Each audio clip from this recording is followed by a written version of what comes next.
Welcome back to Way Too Early. House Republicans appear to be one step closer to formally launching an impeachment inquiry into President Biden. GOP House members yesterday released the text of a resolution that would authorize their probe being driven by 3 Republican-led House committees. This would help the committees enforce subpoenas and allow the panel's chairs to designate open hearings in their investigation into the Biden family. Several House leaders have said the chamber is expected to vote on the resolution as early as next week. And new House Speaker Mike Johnson has said he believes Republicans have the votes to approve the resolution. The Biden administration, of course, has repeatedly deemed House Republicans' impeachment inquiry efforts as downright illegitimate. In a statement yesterday, a White House spokesperson called the resolution a, quote, baseless stunt that's not rooted in facts or reality, but in extreme House Republicans' shameless desire to abuse their power to smear President Biden. Joining us now to talk about it, special correspondent at Vanity Fair and host of the Fast Politics podcast, our friend Molly Jong-Fast. Molly, great to see you. In some ways, not a surprise this would go down this route. Speaker Johnson's been telegraphing it for a week or two. But give us your reaction. What do you think this means for House Republicans?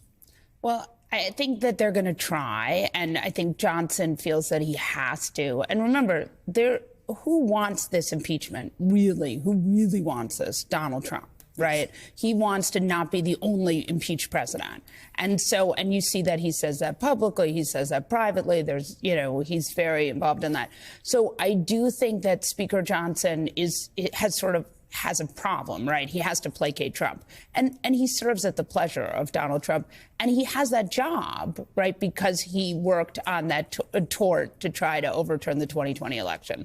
So I do think that this is ultimately about Trump. So they're going to have to, even if they don't have the votes, they're going to have to go through with it, right, because that's what Trump wants. Johnson, one of the original authors of The Big Lie. So you write about all this in your latest Vanity Fair piece, which is titled High Vibes and Misdemeanors, the GOP's Biden impeachment stunt picks up steam. So you just got into, very well said, the motivations behind it. But what's the end game here? How could it potentially backfire against these Republicans? Well, that's the thing. We're in the United States of amnesia, right? Nobody remembers what happened with Bill Clinton. And Americans hated that. They did not like it. And ultimately what happened was Republicans way underperformed in that election because they had done this. They had set things up. So I do think it's going to be a real problem for Republicans. But again, we don't know. The electorate's very different than it was in 2004. But I think that there definitely is. Remember, Nancy Pelosi was so hesitant to impeach Trump when there were real reasons to do it because she had seen Republicans just get creamed in that next election. They tend to backfire. And lastly and briefly, let's be clear. There's such a distinction between the accusations levied against Donald Trump and the accusations against anyone with the last name Biden. But we did talk earlier in the show about these new charges against Hunter Biden. Do you see that playing any role at all, even just as a false equivalency in the next election? Well, I think the goal here is false equivalency, right? The goal is to muddy the waters, to do this thing that Steve Bannon talks about, to flood the zone.